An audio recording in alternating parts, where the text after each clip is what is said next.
நம்மக்கிட்ட எவ்வளோ தான் இயரிங்ஸ் கலெக்ஷன் இருந்தாலும் ஒரு சில நேரங்களில் இந்த ட்ரெஸ்க்கு இதை போட்டிருந்துருக்கலாமோ அப்படின்னு சொல்லி நம்ம ஃபங்க்ஷன்லாம் முடிஞ்ச அப்புறம் கூட திங்க் பண்ணுவோம்.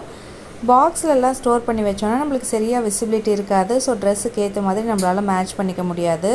இதுக்கு முன்னாடி நான் வந்து ஒரு டிஐஒய் இயரிங் ஹோல்டர் பண்ணியிருந்தேன். அது கொஞ்சம் பழசாயிடுச்சு. சரி ஒரு ப்ராப்பரான இயரிங் ஹோல்டர் வாங்கணும் அப்படின்னு சொல்லி கொஞ்சம் நாளாகவே சர்ச் பண்ணிகிட்டு இருந்தேன். இந்த ப்ராடக்ட் வந்து அமேசானில் தான் வாங்கினேன். 680 ருபீஸ் காஸ்ட் வந்தது. அதுக்கப்புறம் டிஸ்கவுண்ட் இருந்தது ஆன்லைனில் பே பண்ணுறதுனால.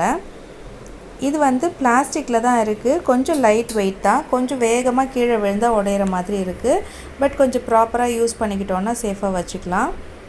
இதில் வந்து இதில் கொடுத்துருக்குற இந்த 4 ஸ்டாண்ட்ஸையும் அப்படியே இந்த ஹோல்ஸில் வந்து நம்ம அப்படியே ஃபிக்ஸ் பண்ண வேண்டியது தான். 4 சைடுமே ஃபிக்ஸ் பண்ணதுக்கப்புறம் ஒரு 4 வாஷர்ஸுமே கொடுத்துருந்தாங்க. அதை வந்து பாட்டமில் எடுத்து இந்த மாதிரி செக்யூர் பண்ணிக்கிட்டோன்னா இந்த சைட்ஸ்லாம் வந்து பிரியாமல் இருக்கும். நிறைய ஹோல்ஸ் இருக்குது. சின்ன சின்ன இயரிங்காக இருந்ததுன்னா நம்ம எல்லாத்தையுமே வந்து இதில் ஹேங் பண்ணலாம். கொஞ்சம் பெரிய இயரிங்காக இருந்ததுன்னா கொஞ்சம் கேப் விட்டு விட்டு பண்ணுற மாதிரி இருக்குது. 4 ரோஸ்லேயுமே வந்து 4 சைட்ஸுமே நம்ம வந்து இயரிங்ஸ் பண்ணிக்கலாம். மேலே இருக்கிற இந்த ஹூக்லேயுமே நம்ம வந்து செயின்ஸ் எல்லாம் வந்து ஹேங் பண்ணி வைக்கலாம்.